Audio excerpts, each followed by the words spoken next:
மக்களே வணக்கங்க. இன்னைக்கு நம்ம வந்திருக்கிற கோவில்ல முருகர் காலையில குழந்தையாகவும், மாலையில முதியவராகவும் காட்சி கொடுக்கிறாருன்னு சொன்னா உங்களால நம்ப முடியுதா?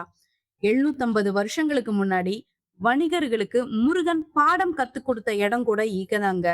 ஆன்மீக சிறப்பு நிறைந்த குருந்த மலைக்கு தாங்க இன்னைக்கு நம்ம வந்திருக்கோம். இந்த மலைப்பகுதியில குருந்த மரங்கள் அதிகமா இருந்ததால குருந்த மலைன்னு பெயர் வந்ததா சொல்றாங்க.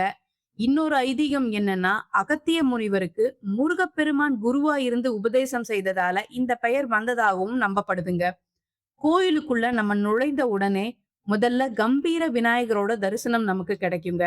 அவரை அப்படியே வணங்கிட்டு கொஞ்சம் படிக்கட்டுகள் மேல ஏறி போகும்போது அழகான மயிலோட புடைப்பு சிற்பம் இருக்குங்க.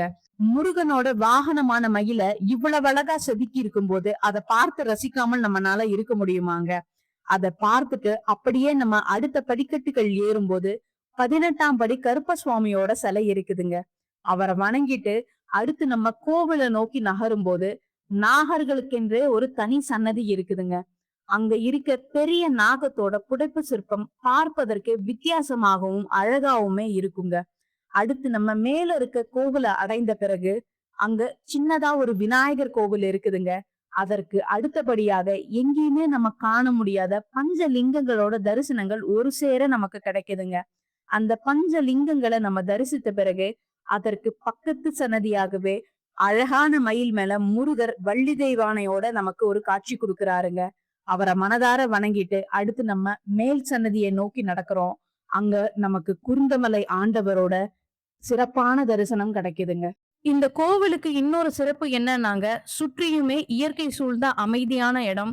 இங்க கூட்டம் கம்மியா தான் இருக்கும். சில நேரங்கள்ல முருகனும் நாம மட்டும் இருப்பது போல ஒரு அமைதியான உணர்வு கிடைக்குங்க. இந்த கோவிலோட வரலாறு இன்னொரு ஆச்சரியமான கதை. 750 ஆண்டுகளுக்கு முன்னாடி சேர நாட்டுல மிளகு, கிராம்பு போன்ற வாசனை பொருட்களை பொதிமாடிகள்ல ஏற்றி கொண்டு வணிகர்கள் இந்த வழியாக வந்திருக்காங்க. இரவு நேரத்துல குருந்தமலை அடிவாரத்துல தங்கி இருந்தப்ப ஒரு சிறுவன் அவர்களிடம் வந்து மூட்டைகள்ல என்ன இருக்குன்னு கேட்டிருக்காரு. அதற்கு வணிகர்கள் அலட்சியமா தவிடு மூட்டைகள் தான்னு சொல்லி இருக்காங்க.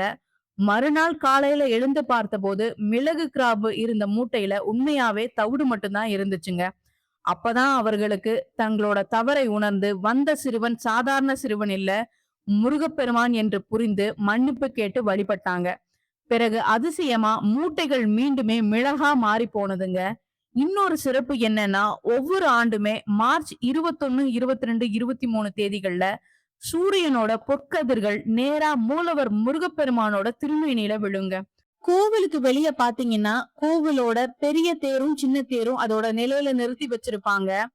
கோவிலுக்கு எதிர்ல ஒரு சின்ன பாறையின் மேல அழகான குட்டி தாமரை குளம் இருக்குதுங்க. அந்த இடம் ரொம்ப அமைதியா இருக்கும். அதற்கு நேரா உள்ள நம்ம செல்லும் போது அழகான ஆஞ்சநேயர் சன்னதி இருக்குங்க. அவரோட தரிசனம் நமக்கு கிடைக்கும். இந்த கோவிலை பொறுத்த வரைக்கும் வரலாறு, ஆன்மீகம், இயற்கை, அமைதி எல்லாமே ஒரே இடத்துல நம்மனால உணர முடியும். ஒரு முறை கண்டிப்பா குருந்தமலைக்கு வந்து பாருங்க. இந்த வீடியோ பிடிச்சிருந்ததுன்னா ஒரு லைக் பண்ணுங்க, ஃப்ரெண்ட்ஸ் அண்ட் ஃபேமிலிக்கு ஷேர் பண்ணுங்க. இன்னும் இது போல தெரியாத கோவில்கள் மற்றும் சுவாரஸ்யமான வரலாறுக்கு நம்ம சேனல்ல சப்ஸ்கிரைப் பண்ணி சப்போர்ட் பண்ணுங்க.